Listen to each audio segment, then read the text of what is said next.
आदि के साथ मिलकर नहीं बल्कि अकेले ही अपनी पार्टी के बलबूते पर पूरी तैयारी व दमदारी के साथ ये चुनाव लड़ रही है। इसके साथ ही हमने टिकट बंटवारे के मामले में भी सर्व समाज के लोगों को यहाँ उचित भागीदारी दी है।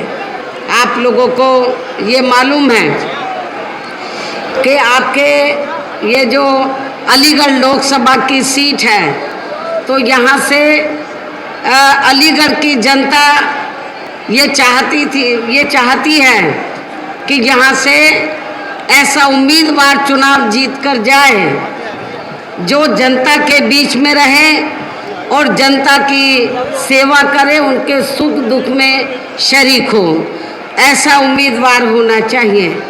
आप लोग अलीगढ़ लोकसभा की सीट से तो कई बार यहाँ से भारतीय जनता पार्टी के ब्राह्मण समाज के प्रत्याशी को आप लोग कामयाब बनाते रहे हैं, लेकिन यहाँ की जनता उनकी कार्यशैली से बिल्कुल भी संतुष्ट नहीं थी।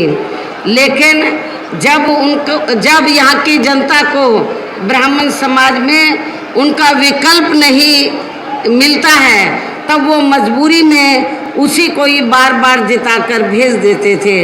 इस बार हमने अलीगढ़ की जनता को, जो यहाँ का सिटिंग एमपी है ब्राह्मण समाज से, बहुजन समाज पार्टी ने आपको ब्राह्मण समाज का उम्मीदवार खड़ा करके उसका विकल्प दिया। आप लोगों को उसका विकल्प दिया है जो जनता के बीच में रहता है, जनता के सुख दुख में शरीक होता है। और इतना ही नहीं बल्कि इनको टिकट दिलाने के लिए सिफारिश के लिए यहाँ अलीगढ़ लोकसभा की सीट के जो प्रत्याशी हैं श्री हितेंद्र कुमार उर्फ बंटी उपाध्याय, इनको टिकट की सिफारिश के लिए लखनऊ में मेरे पास अकेले ब्राह्मण समाज के लोग ही नहीं आए बल्कि सर्व समाज के लोग आए और मुस्लिम समाज के लोग भी बड़ी तादाद में इनकी सिफारिश के लिए आए थे।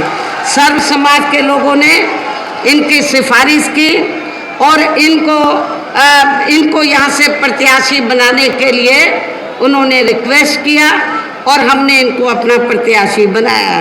इसी प्रकार आप लोगों को मालूम है बगल में हाथरस सुरक्षित लोकसभा की सीट है।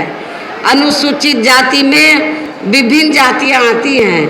हमने आगरे से जाटव समाज को खड़ा किया है, तो आपके यहाँ से हमने धनगर समाज से श्री हेम बाबू को चुनाव के मैदान में हाथरस लोकसभा की जो सुरक्षित सीट है यहाँ से उतारा है।